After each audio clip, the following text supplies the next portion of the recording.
The Nameless City, 1921, by H.P. Lovecraft, narrated by Sam Kusi. When I drew nigh the Nameless City, I knew it was accursed. I was travelling in a parched and terrible valley under the moon, and afar I saw it protruding uncannily above the sands as parts of a corpse may protrude from an ill-made grave. Fear spoke from the age-worn stones of this hoary survivor of the deluge, this great-grandmother of the eldest pyramid, and a viewless aura repelled me and bade me retreat from antique and sinister secrets that no man should see, and no man else had ever dared to see. Remote in the desert of Araby lies the Nameless City, crumbling and inarticulate, its low walls nearly hidden by the sands of uncounted ages. It must have been thus before the first stones of Memphis were laid, and while the bricks of Babylon were yet unbaked. There is no legend so old as to give it a name, or to recall that it was ever alive, but it is told of in whispers around campfires and muttered about by grandams in the tents of sheikhs, so that all the tribes shun it without wholly knowing why. It was of this place that Abdul al-Hazred, the mad poet, dreamed on the nights before he sang his unexplainable couplet, "That is not dead which can eternal lie, and with strange aeons even death may die." I should have known that the Arabs had good reason for shunning the Nameless City, the city told of in strange tales but seen by no living man. Yet I defied them and went into the untrodden waste with my camel. I alone have seen it, and that is why no other face bears such hideous lines of fear as mine, why no other man shivers so horribly when the night wind rattles the windows. When I came upon it in the ghastly stillness of unending sleep, it looked at me chilly from the rays of a cold moon amidst the desert's heat, and as I returned its look I forgot my triumph at finding it, and stopped still with my camel to wait for the dawn. For hours I waited, till the east grew grey and the stars faded, and the grey turned to roseal light edged with gold. I heard a moaning and saw a storm of sand stirring among the antique stones, though the sky was clear, and the vast reaches of the desert still. Then suddenly above the desert's far rim came the blazing edge of the sun, seen through the tiny sandstorm which was passing away, and in my fevered state I fancied that from some remote depth there came a crash of musical metal to hail the fiery disk as Memnon hails it from the banks of the Nile. My ears rang and my indignation seethed as I led my camel slowly across the sand to that unvocal stone place, that place too old for Egypt and Meroe to remember, that place which I alone of living men had seen. In and out amongst the shapeless foundations of houses and palaces I wandered, finding never a carving or inscription to tell of those men, if men they were, who built the city and dwelt therein so long ago. The antiquity of the spot was unwholesome, and I longed to encounter some sign or device to prove that the city was indeed fashioned by mankind. There were certain proportions and dimensions in the ruins which I did not like. I had with me many tools and dug much within the walls of the obliterated edifices, but progress was slow, and nothing significant was revealed. When night and the moon returned, I felt a chill wind which brought new fear, so that I did not dare to remain in the city. And as I went outside the antique walls to sleep, a small sighing sandstorm gathered behind me, blown over the grey stones, though the moon was bright and most of the desert still. I awaked just at dawn from a pageant of horrible dreams, my ears ringing as some metallic peal. I saw the sun peering redly through the last gust of a little sandstorm that hovered over the Nameless City and marked the quietness of the rest of the landscape. Once more I ventured within those brooding ruins that swelled beneath the sand like an ogre under a coverlet, and again dug vainly for relics of the forgotten race. At noon I rested, and in the afternoon I spent much time tracing the walls and the bygone streets and the outlines of the nearly vanished buildings. I saw that the city had been mighty indeed, and wondered at the source of its greatness. To myself I pictured all the splendours of an age so distant that Chaldea could not recall it, and thought of Sarnath the Doomed, that stood in the land of Nar when mankind was young, and of Ib, that was carven of grey stone before mankind existed. All at once I came upon a place where the bedrock rose stark through the sand and formed a low cliff, and here I saw with joy what seemed to promise further traces of the antediluvian people. Hewn rudely on the face of the cliff were the unmistakable facades of several small squat rock houses or temples, whose interiors might preserve many secrets of ages too remote for calculation. Those sandstorms had long since effaced any carvings which may have been outside. Very low and sand-choked were all of the dark apertures near me, but I cleared one with my spade and crawled through it, carrying a torch to reveal whatever mysteries it might hold. When I was inside, I saw that the cavern was indeed a temple, and beheld plain signs of the race that had lived and worshipped before the desert was a desert.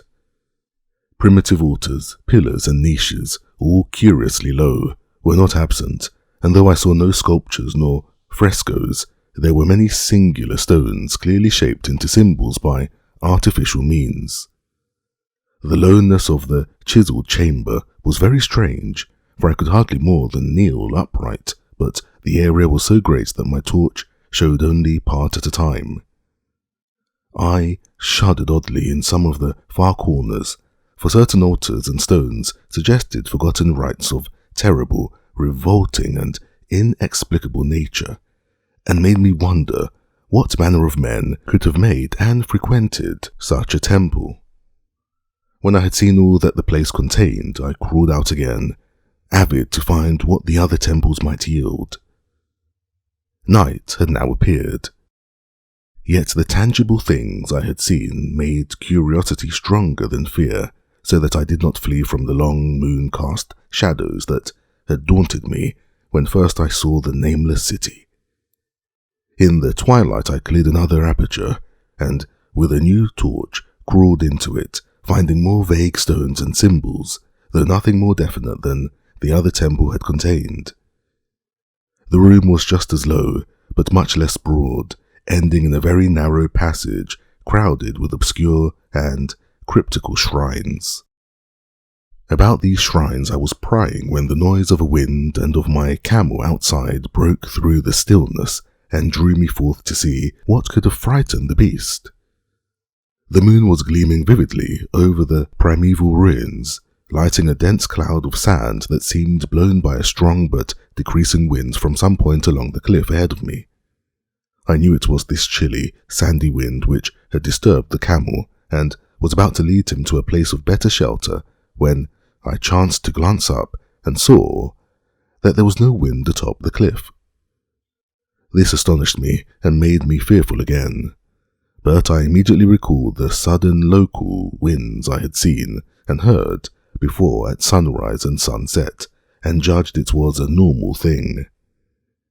I decided that it came from some rock fissure leading to a cave, and watched the troubled sand to trace it to its source, soon perceiving that it came from the black orifice of a temple a long distance south of me, almost out of sight. Against the choking sand cloud I plodded toward this temple, which, as I neared it, loomed larger than the rest, and showed a doorway far less clogged with caked sand. I would have entered had not the terrific force of the icy wind almost quenched my torch. It poured madly out of the dark door, sighing uncannily as it ruffled the sand and spread out the weird ruins.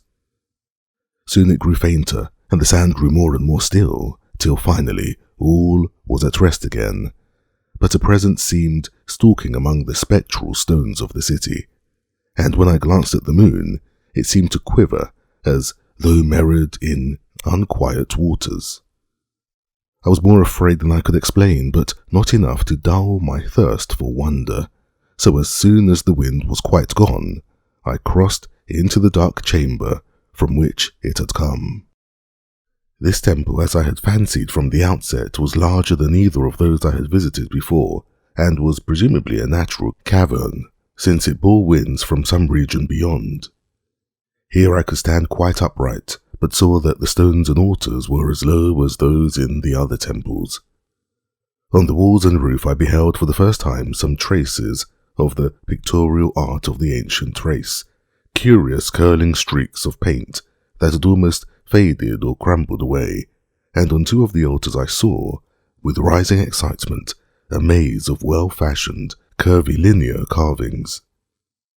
As I held my torch aloft, it seemed to me that the shape of the roof was too regular to be natural, and I wondered what the prehistoric cutters of stone had first worked upon. Their engineering skill must have been vast. Then a brighter flare of the fantastic flame showed me that for which I have been seeking, the opening to those remoter abysses whence the sudden wind had blown, and I grew faint when I saw that it was a small and plainly artificial door, chiselled in the solid rock. I thrust my torch within, beholding a black tunnel with the roof arching low over a rough flight of very small, numerous and steeply descending steps. I shall always see those steps in my dreams, for I came to learn what they meant. At the time, I hardly knew whether to call them steps or mere footholds in a precipitous descent. My mind was whirling with mad thoughts, and the words and warnings of Arab prophets seemed to float across the desert from the lands that men know to the nameless city that men dare not know. Yet I hesitated only a moment before advancing through the portal and commencing to climb cautiously down the steep passage, feet first, as though on a ladder. It is only in a terrible phantasm of drugs or delirium that any other man can have such a descent as mine. The narrow passage led infinitely down like some hideous haunted well, and the torch I held above my head could not light the unknown depths toward which I was crawling. I lost track of the hours and forgot to consult my watch, though I was frightened when I thought of the distance I must be traversing. There were changes of direction and the steepness, and once I came to a long, low, level passage where I had to wiggle feet first along the rocky floor, holding my torch at arm's length beyond my head. The place was not high enough for kneeling. After that were more of the steep steps, and I was still scrambling down interminably when my falling torch died out. I do not think I noticed it at the time, for when I did notice it, I was still holding it high above me, as if it were ablaze. I was quite unbalanced with that instinct for the strange and the unknown, which has made me a wanderer upon earth and a haunter of far, ancient, and forbidden places. In the darkness there flashed before my mind fragments of my cherished treasury of daemoniac lore, sentences from Al-Hazred, the mad Arab, paragraphs from the apocryphal Nightmares of Damascus, and infamous lines from the delirious Images du Monde of Gautier de Metz.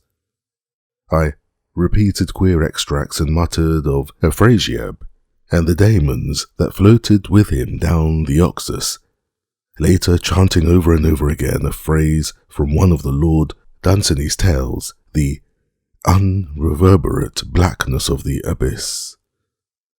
Once, when the descent grew amazingly steep, I recited something in sing-song from Thomas Moore, until I feared to recite more. A reservoir of darkness, black as witches' cauldrons are when filled with moon drugs in the eclipsed distilled, leaning to look if foot might pass. Down through that chasm I saw beneath as far as vision would explore, the jetty sides as smooth as glass, looking as if just varnished over with that dark pitch the sea of death throws out upon its slimy shore. Time had quite ceased to exist when my feet again felt a level floor, and I found myself in a place slightly higher than the rooms in the two smaller temples, now so incalculably far above my head. I could not quite stand, but could kneel upright, and in the dark I shuffled and crept hither and thither at random. I soon knew that I was in a narrow passage whose walls were lined with cases of wood having glass fronts. As in that Paleozoic and abysmal place I felt of such things as polished wood and glass, I shuddered at the possible implications. The cases were apparently ranged along each side of the passage at regular intervals, and were oblong and horizontal, hideously like coffins in shape and size. When I tried to move 2 or 3 for further examination, I found they were firmly fastened. I saw that the passage was a long one, so floundered ahead rapidly in a creeping run that would have seemed horrible had any eye watched me in the blackness, crossing from side to side occasionally to feel of my surroundings and be sure the walls and rows of cases still stretched on. Man is so used to thinking visually that I almost forgot the darkness and pictured the endless corridor of wood and glass in its low-studded monotony as though I saw it. And then, in a moment of indescribable emotion, I did see it. Just when my fancy merged into real sight I cannot tell, but there came a gradual glow ahead, and all at once I knew that I saw the dim outlines of the corridor and the cases, revealed by some unknown subterranean phosphorescence. For a little while all was exactly as I had imagined it, since the glow was very faint, but as I mechanically kept on stumbling ahead into the stronger light, I realized that my fancy had been but feeble. This hall was no relic of crudity like the temples in the city above, but a monument of the most magnificent and exotic art. Rich, vivid, and daringly fantastic designs and pictures formed a continuous scheme of mural painting whose lines and colours were beyond description. The cases were of a strange golden wood, with fronts of exquisite glass, and contained the mummified forms of creatures, outreaching in grotesqueness the most chaotic dreams of man. To convey any idea of these monstrosities is impossible. They were of the reptile kind, with body lines suggesting sometimes the crocodile, sometimes the seal, but more often nothing of which either the naturalist or the paleontologist ever heard. In size they approximated a small man, and their forelegs bore delicate and evidently flexible feet curiously like human hands and fingers. But strangest of all were their heads, which presented a contour violating all known biological principles. To nothing can such things be well compared.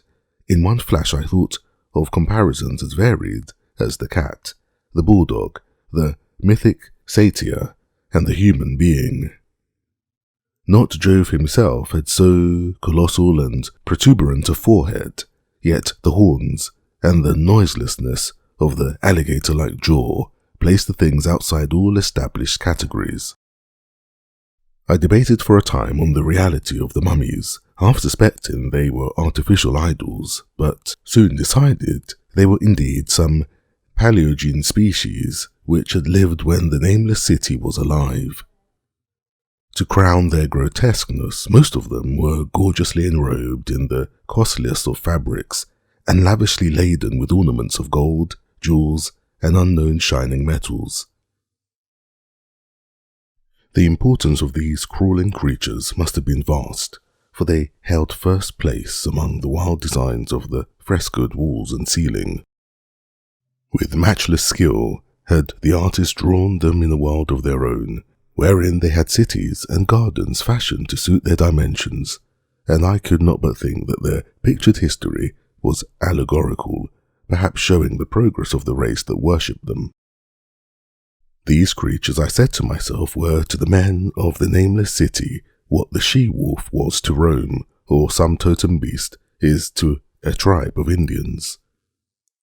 Holding this view, I thought I could trace roughly a wonderful epic of the Nameless City, the tale of a mighty seacoast metropolis that ruled the world before Africa rose out of the waves, and of its struggles as the sea shrank away and the desert crept into the fertile valley that held it.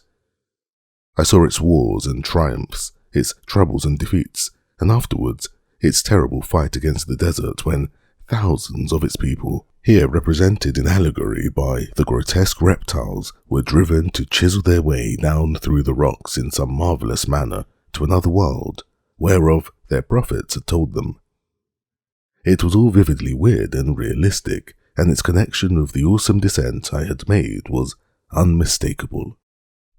I even recognized the passages. As I crept along the corridor toward the brighter light, I saw later stages of the painted epic, the leave-taking of the race that had dwelt in the Nameless City and the valley around for 10 million years. The race whose souls shrank from quitting scenes their bodies had known so long, where they had settled as nomads in the earth's youth, hewing in the virgin rock those primal shrines at which they never ceased to worship. Now that the light was better, I studied the pictures more closely, and remembering that the strange reptiles must represent the unknown men, pondered upon the customs of the Nameless City. Many things were peculiar and inexplicable. The civilization, which included the written alphabet, had seemingly risen to a higher order than those immeasurably later civilizations of Egypt and Chaldea, yet there were curious omissions.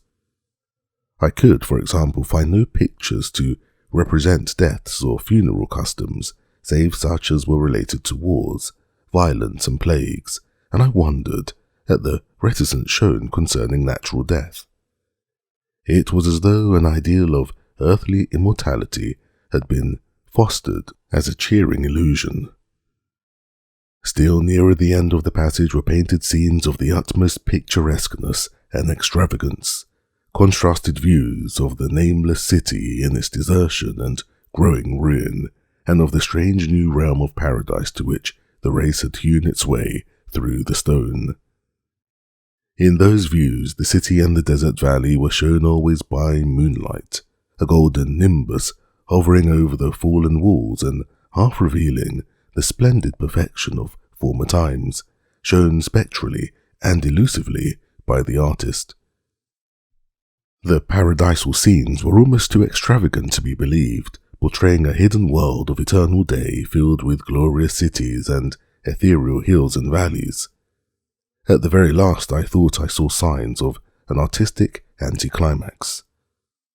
The paintings were less skillful and much more bizarre than even the wildest of the earlier scenes. They seemed to record a slow decadence of the ancient stock, coupled with a growing ferocity toward the outside world from which it was driven by the desert.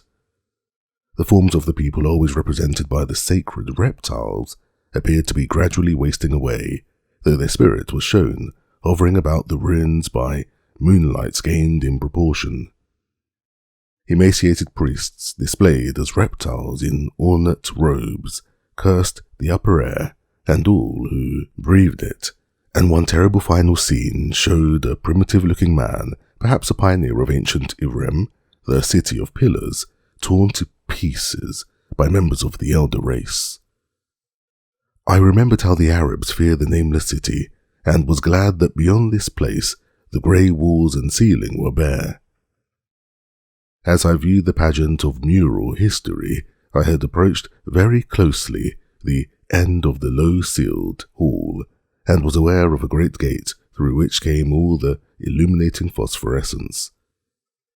Creeping up to it, I cried aloud in transcendent amazement at what lay beyond, for instead of other and brighter chambers, there was only an illimitable void of uniform radiance, such as one might fancy when gazing down from the peak of Mount Everest upon a sea of sunlit mist. Behind me was a passage so cramped that I could not stand upright in it. Before me was an infinity of subterranean effulgence. Reaching down from the passage into the abyss was the head of a steep flight of steps, small numerous steps like those of a black passage I had traversed, but after a few feet, the glowing vapours concealed everything. Swung back open against the left-hand wall of the passage was a massive door of brass, incredibly thick and decorated with fantastic bas-reliefs, which could, if closed, shut the whole inner world of light away from the vaults and passages of rock. I looked at the steps, and for the nonce dared not try them. I touched the open brass door and could not move it. Then I sank prone to the stone floor, my mind aflame with prodigious reflections which not even a death-like exhaustion could banish. As I lay still with closed eyes, free to ponder, many things I had lightly noted in the frescoes came back to me with new and terrible significance. Scenes representing the Nameless city in its heyday, the vegetation of the valley around it, and the distant lands which its merchants traded. The allegory of the crawling creatures puzzled me by its universal prominence, and I wondered that it should be so closely followed in a pictured history of such importance. In the frescoes, the Nameless city had been shown in proportions fitted to the reptiles. I wondered what its real proportions and magnificence had been, and reflected a moment on certain oddities I had noticed in the ruins. I thought curiously of the loneness of the primal temples and of the underground corridor, which were doubtless hewn thus out of deference to the reptile deities there honoured, though it perforce reduced the worshippers to crawling. Perhaps the very rites had involved a crawling in imitation of the creatures. No religious theory, however, could easily explain why the level passage in that awesome descent should be as low as the temples, or lower, since one could not even kneel in it. As I thought of the crawling creatures whose hideous mummified forms were so close to me, I felt a new throb of fear. Mental associations are curious, and I shrank from the idea that except for the poor primitive man torn to pieces in the last painting, mine was the only human form amidst the many relics and symbols of primordial life. But as always in my strange and roving existence, wonder soon drove out fear, for the luminous abyss and what it might contain presented a problem worthy of the greatest explorer. That a weird world of mystery lay far down that flight of peculiarly small steps I could not doubt, and I hoped to find there those human memorials which the painted corridor had failed to give. The frescoes had pictured unbelievable cities, hills and valleys in this lower realm, and my fancy dwelt on the rich and colossal ruins that awaited me. My fears indeed concerned the past rather than the future, not even the physical horror of my position in that cramped corridor of dead reptiles and the antediluvian frescoes, miles below the world I knew and faced by another world of eerie light and mist, could match the lethal dread I felt at the abysmal antiquity of the scene and its soul. An ancientness so vast that measurement is feeble seemed to leer down from the primal stones and rock-hewn temples in the Nameless city, while the very latest of the astounding maps in the frescoes showed oceans and continents that man has forgotten, with only here and there some vaguely familiar outline. Of what could have happened in the geological aeons since the painting ceased and the death-hating race resentfully succumbed to decay, no man might say. Life had once teemed in these caverns and in the luminous realm beyond. Now I was alone with vivid relics, and I trembled to think of the countless ages through which these relics had kept a silent and deserted vigil. Suddenly there came another burst of that acute fear which had intermittently seized me ever since I first saw the terrible valley and the Nameless city under a cold moon. And despite my exhaustion, I found myself starting frantically to a sitting posture and gazing back along the black corridor toward the tunnels that rose to the outer world. My sensations were much like those which had made me shun the nameless city at night, and were as inexplicable as they were poignant. In another moment, however, I received a still greater shock in the form of a definite sound, the first which had broken the utter silence of these tomb-like depths. It was a deep, low moaning, as of a distant throng of condemned spirits, and came from the direction in which I was staring. Its volume rapidly grew, till soon it reverberated frightfully through the low passage, and at the same time I became conscious of an increasing draught of cold air, likewise flowing from the tunnels and the city above. The touch of this air seemed to restore my balance, for I instantly recalled the sudden gust which had risen around the mouth of the abyss, each sunset and sunrise, one of which had indeed served to reveal the hidden tunnels to me. I looked at my watch and saw that sunrise was near, so braced myself to resist the gale which was sweeping down to its cavern home as it had swept forth at evening. My fear again waned low, since a natural phenomenon tends to dispel broodings over the unknown. More and more madly poured the shrieking, moaning night wind into that gulf of the inner earth. I dropped prone again and clutched vainly at the floor for fear of being swept bodily through the open gate into the phosphorescent abyss. Such fury I had not expected, and as I grew aware of an actual slipping of my form towards the abyss, I was beset by 1,000 new terrors of apprehension and imagination. The malignancy of the blast awakened incredible fancies.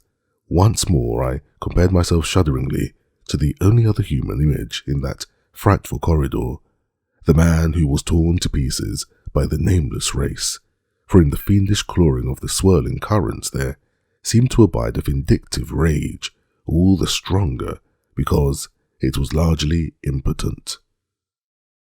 I think I screamed frantically near the last. I was almost mad, but if I did so, my cries were lost in the hell-born babel of the howling wind wraiths. I tried to crawl against the murderous invisible torrent, but I could not even hold my own, as I was pushed slowly and inexorably toward the unknown world.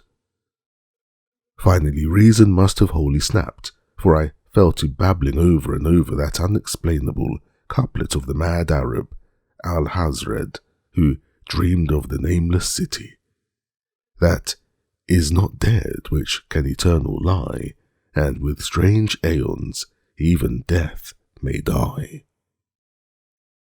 Only the grim, brooding desert know what really took place, what indescribable struggles and scrambles in the dark I endured, or what Abaddon guided me back to life, where I must always remember and shiver in the night's wind, till oblivion, or worse, claims me.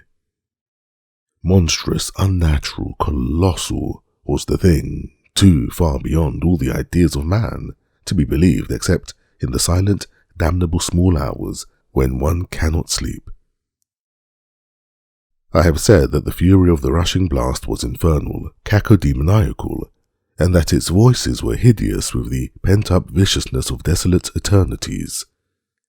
Presently those voices, while still chaotic before me, seemed to my beating brain to take articulate form behind me, and down there in the grave of unnumbered aeon-dead antiquities, leagues below the dawn-lit world of men, I heard the ghastly cursing and snarling of strange-tongued friends. Turning, I saw outlined against the luminous aether of the abyss what could not be seen against the dusk of the corridor, a nightmare horde of rushing devils, hate-distorted, grotesquely panoplied, half-transparent, devils of a race no man might mistake, the crawling reptiles of the nameless city. And as the wind died away, I was plunged into the gold-peopled blackness of earth's bowels, for behind the last of the creatures the great brazen door clanged shut with a deafening peal of metallic music, whose reverberations swelled out to the distant worlds to hail the rising sun as Memnon hails it from the banks of the Nile.